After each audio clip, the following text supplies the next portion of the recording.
नमस्कार दोस्तों, मैं मनीष शास्त्री फिर से स्वागत करता हूं आपका अपने चैनल पर। तो दोस्तों, अगर आपने मेरे चैनल को अब तक सब्सक्राइब नहीं किया है तो प्लीज़ सब्सक्राइब कीजिएगा और आगे आने वाली वीडियोस की जानकारी के लिए बेल आइकन को प्रेस करना मत भूलिएगा। तो दोस्तों, आज हम बात करने वाले हैं कि आप अपनी कुंडली से अपनी आयु का कैसे पता लगा सकते हैं। कुंडली से आयु कैसे पता लगती है। देखिए, वैसे तो आयु सब ऊपर वाले के हाथ में है, भगवान के हाथ में है, लेकिन फिर भी हम अपनी कुंडली से जान सकते हैं कि आपकी आयु कितनी है। देखिए, तीन तरह की आयु होती हैं। एक होती है दीर्घायु, जो एवरेज होती है आजकल 61 to 100।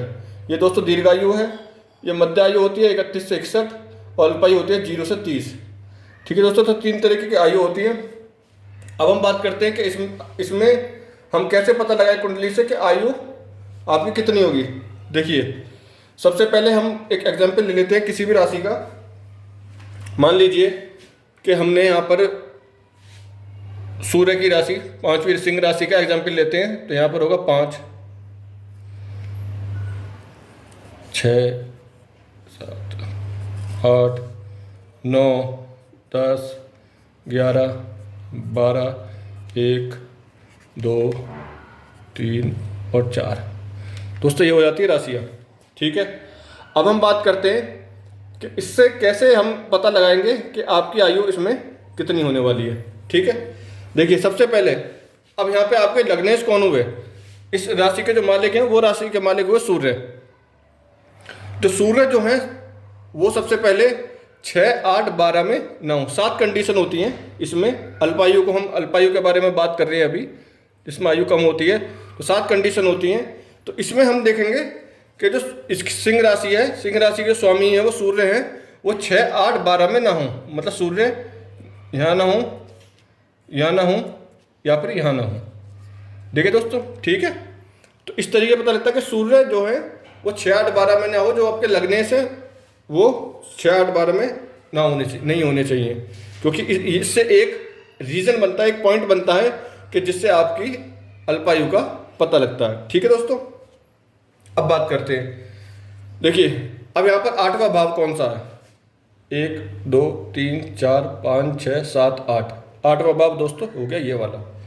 8वें भाव के जो स्वामी हैं, अब यहाँ पे 8वें भाव के स्वामी, मैंने यहाँ पे एग्जाम्पल लिया दोस्तों सिंह राशि का। कोई भी राशि हो सकती है, सिर्फ यहाँ पे भाव देखने हैं हमें। ठीक है, तो 8वें भाव का जो स्वामी है, अब यहाँ भाव जो 12वां भाव है मीन राशि हो गया, इसके स्वामी हो गए गुरु। गुरु जो है 6 या 12 में नहीं होने चाहिए। इस राशि के स्वामी 12वीं राशि गुरु हुए, वे ना तो यहाँ होने चाहिए और ना ही गुरु यहाँ होने चाहिए। ठीक है दोस्तों, तो 2 कंडीशन बन गई हैं। अब लग्ने 6, 8, 12 में नहीं होने चाहिए और जो 8वें भाव का स्वामी है वो 6ठे और 12वें में नहीं होना चाहिए। ठीक है, 2 कंडीशन। तीसरी कंडीशन दोस्तों, अब यहाँ पे देखिए लग्नेश, यहाँ पर खुद अब तो सूर्य ही हो गया यहाँ पे लग्नेश। अब यहाँ पर कोई और ग्रह होता, मान लीजिए ये राशि, यहाँ पर हम दूसरी राशि का एग्जाम्पल ले लेते हैं, वृषभ का। दूसरी राशि यहाँ पर लिखी होती, इसके स्वामी शुक्र होते और शुक्र के साथ यहाँ पर सूर्य भी बैठ जाते। ठीक है दोस्तों, ये कहीं भी हो सकती है, या तो केंद्र में या त्रिकोण में ऐसा होता। तो दोस्तों, और इसके साथ साथ उनकी किसी पाप ग्रह की दृष्टि उन पर पड़ जाती। पाप ग्रह होते हैं शनि, केतु, मंगल, राहु, ये हो गए पाप ग्रह। और मान लीजिए शनि यहाँ बैठा होता और शनि की दृष्टि यहाँ पे, शनि की तीसरी दृष्टि पड़ जाती। शनि की दोस्तों 3 दृष्टि होती है, 3, 7, 10। तो शनि की तीसरी दृष्टि यहाँ पर पड़ जाती, या फिर राहु यहाँ पर बैठा होता, या राहु यहाँ होता, तो 1, 2, 3, 4, 5। तो राहु की 5वीं दृष्टि यहाँ पड़ जाती, यहाँ पर इस घर पर, इस भाव में। तो दोस्तों, एक तो सूर्य के साथ बैठ गए, एक तो कंडीशन ये होगी। दूसरा, किसी पाप ग्रह की दृष्टि पड़ गई तो भी दोस्तों अल्पायु को दर्शाता है। देखिए, 3 कंडीशन हो गई हैं। ठीक है, ध्यान दीजिएगा। अभी इसके बाद हम बात करते हैं, ये पाप ग्रह हैं दोस्तों। अब ये पाप ग्रह तीसरे भाव में, मतलब ये जो पाप ग्रह है इसमें 4 या 4 में 3 पाप ग्रह, या तो तीसरे भाव में हो, या छठे भाव में हो, या 12वें भाव में हो। मान लीजिए ऐसा हो गया कि शनि यहाँ बैठ गया, राहु और मंगल की यहाँ पर युति हो गई है, और राहु के सामने यहाँ केतु होता, केतु यहाँ बैठ गया। तो दोस्तों, एक कंडीशन ये बनती है। ठीक है, पाप ग्रह, सभी पाप ग्रह 3, 6, 12 में आ गए तो भी दोस्तों ये कंडीशन बनती है कि अल्पायु को ये दर्शाता है, कंडीशन उसकी बनती है। दूसरा दोस्तों, अब जो यहाँ पर लग्नेश हैं वो आपके कमज़ोर हैं। कमज़ोर का मतलब समझते हैं, उनकी डिग्री बहुत कम है या बहुत ज़्यादा है, या तो बालावस्था में, मृत अवस्था में या वृद्ध अवस्था में। मान लीजिए अब यहाँ पर सूर्य बैठा हुआ कहीं भी, ठीक है, हम मान लेते हैं कि लग्नेश जो है वो कहीं भी बैठे, यहाँ मान लेते हैं कि सूर्य यहाँ बैठे हुए हैं, और दोस्तों अब उनकी डिग्री है 0 से 5 या 26 से 30, उनकी डिग्री इतनी है। ठीक है दोस्तों, तो ये तो हो गई एक तरीके से मृत अवस्था और बाल अवस्था, ये होगी वृद्ध अवस्था। ठीक है, तो अब एक तो सूर्य यहाँ बैठा हुआ, दूसरा उन पर किसी पाप ग्रह की दृष्टि पड़ जाती है। मान लीजिए शनि यहाँ बैठा हुआ है और उनकी दृष्टि यहाँ पर पड़ गई है, तो दोस्तों एक कंडीशन ये बनती है। ठीक है, तो दोस्तों ये होगी 5 कंडीशन। अब आगे बढ़ते हैं। अब एक कंडीशन ये बनती है दोस्तों, दूसरे भाव में पाप ग्रह हूं, मान लीजिए दूसरे भाव में पाप ग्रह हम ले लेते हैं, शनि और मंगल यहां बैठे हों, ठीक है, या केतु यहां बैठा हो और राहु यहां हो। ठीक है, माफ कीजिए दोस्तों, शनि और मंगल यहां हो और राहु यहां हो और केतु यहां हो। दोस्तों दूसरे और 12वें भाव में अगर पाप ग्रह हों तो एक कंडीशन ये बनती है, समझ रहे हैं। मान लीजिए शनि या मंगल की युति हो गई, या शनि या राहु की युति हो गई, यहाँ पर शनि या राहु की युति यहाँ पर हो गई है, तो दोस्तों एक कंडीशन ये बनती है।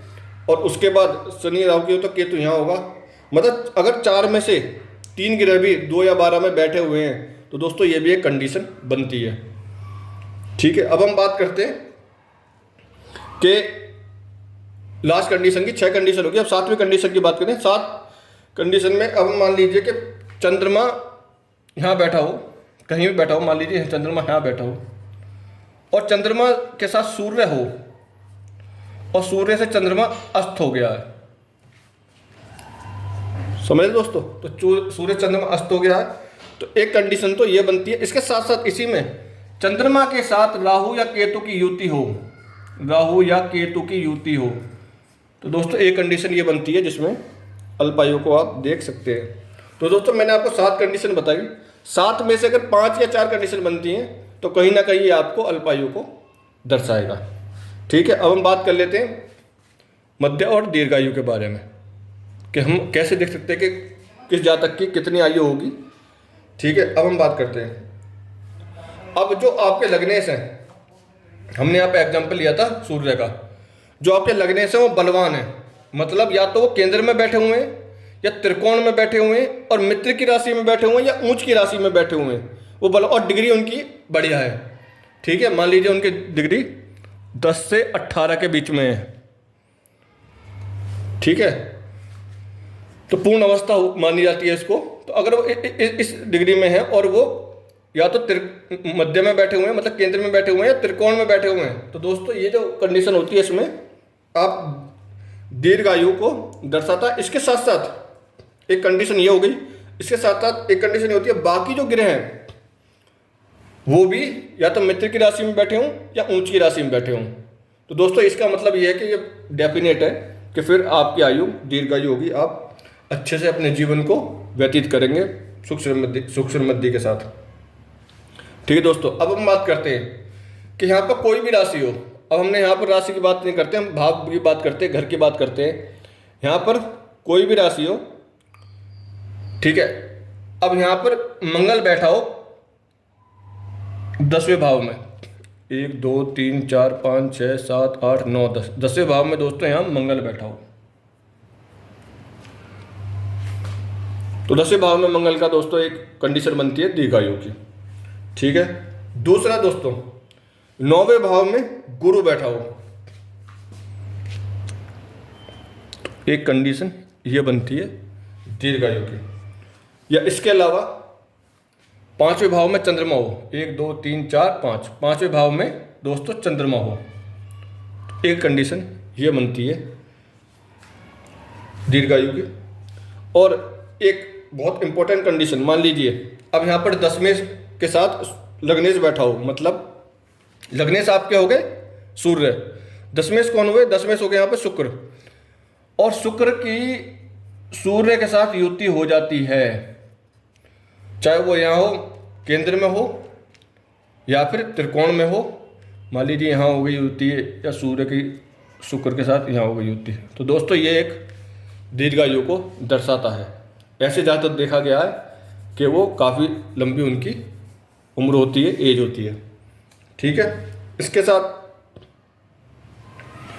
आठवां जो भाव है, इसका जो भाव है, अब इसके भाव के स्वामी हुए 12, मान लीजिए हमने एग्जाम्पल ले रखा 12 भाव के स्वामी गुरु हुए, गुरु के साथ अगर शनि युति बना ले, मान लीजिए गुरु यहाँ बैठ गए, इनके साथ शनि युति बना लें